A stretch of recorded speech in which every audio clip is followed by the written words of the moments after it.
میرے بھائیوں اگر صحیح طریقے سے زکوٰۃ کو نکالیں گے، اپنے مالوں میں سے جو نصاب بتایا ہے اس نصاب کے مطابق اگر زکوٰۃ کو نکال دیں گے تو اس معاشرے سے غریبی اور بھوکمری ختم ہو جائے گی، کوئی بھی آدمی بھوکا نہیں سوئے گا۔ کیوں میرے بھائیوں؟ اس میں حکمت یہ رکھی ہے کہ اس دنیا میں اگر کسی آدمی کا انتقال ہو گیا، اگر کوئی آدمی دنیا چھوڑ کر کے چلا گیا اور اس نے اپنے پیچھے 3 4 بچوں کو چھوڑ کر کے دنیا سے گیا، اب وہ بچہ سماج میں یتیم ہو گیا، بے سہارا ہو گیا، اب اس کے لیے کھانا کون لائے گا؟ اب اس کے لیے کپڑے کا انتظام کون کرے گا؟ اب اس کے لیے جو ہے آٹے کا انتظام کون کرے گا؟ اس کے لیے جو ہے کھانے پینے کا انتظام کون کرے گا؟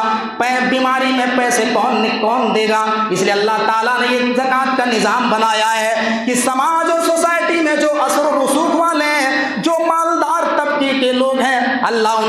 ان کی آمدنی میں اضافہ کر دے گا اور ان سے زکوٰۃ لیے جائیں گے اور ان مساکین میں اور غربا میں تقسیم کیے جائیں گے جو لوگ محتاج ہیں، جن کو ضروریات کی چیزیں حاصل کرنی ہے۔ اس لیے اللہ تعالیٰ نے جو ہے یہ زکوٰۃ کا سسٹم نازل کیا ہے، کیونکہ اب جو ہے اللہ تعالیٰ آسمان سے فرشتے کو نازل نہیں کرے گا۔ اب فرشتہ جو آسمان سے منہ سلوا کا کھانا لے کر کے نہیں اترے گا، آسمان سے اب فرشتہ دودھ کی بوتل لے کر کے نازل نہیں ہوگا، آسمان سے کوئی فرشتہ جو ہے چاول کا بورا لے کر کے نازل نہیں ہوگا، آسمان سے فرشتے جو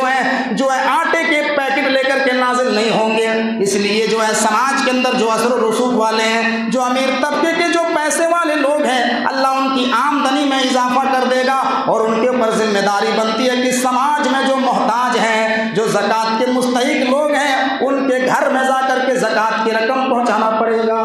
یہ زکوٰۃ دوسرا فائدہ جو ہے، یہ زکوٰۃ کا سسٹم اللہ تبارک و تعالیٰ نے اس لیے بنایا ہے۔ تیسرا فائدہ دیکھیے، زکوٰۃ کے تیسرے فائدے کیا ہیں کہ اللہ نے اس دنیا میں کسی کو بہت زیادہ مال سے نواز، کسی کو مڈل کلاس میں نوازا، کسی کو بہت زیادہ غریب بنا دیا۔ اب اس دنیا میں جو غریب ہیں اور جو امیر ہیں، امیر اگر غریب کو زکوٰۃ نہیں دے گا تو غریب کے دل میں حسد پیدا ہو جائے گی، جلن پیدا ہوگی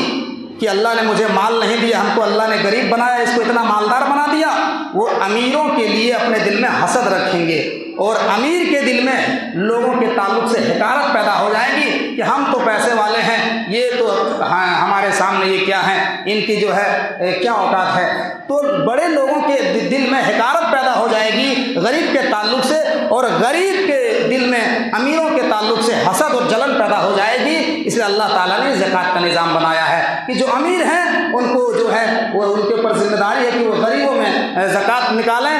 اور جو غریب ہیں وہ امیروں کے لیے دعا کریں، اسی طریقے سے ہماری ضروریات پوری ہوتی ہیں۔ یہ ایک مقصد ہے زکوٰۃ کا سسٹم جو اللہ تعالیٰ نے بنایا ہے، ورنہ معاشرے کے اندر بہت گڑبڑی پیدا ہوگی۔ اچھا،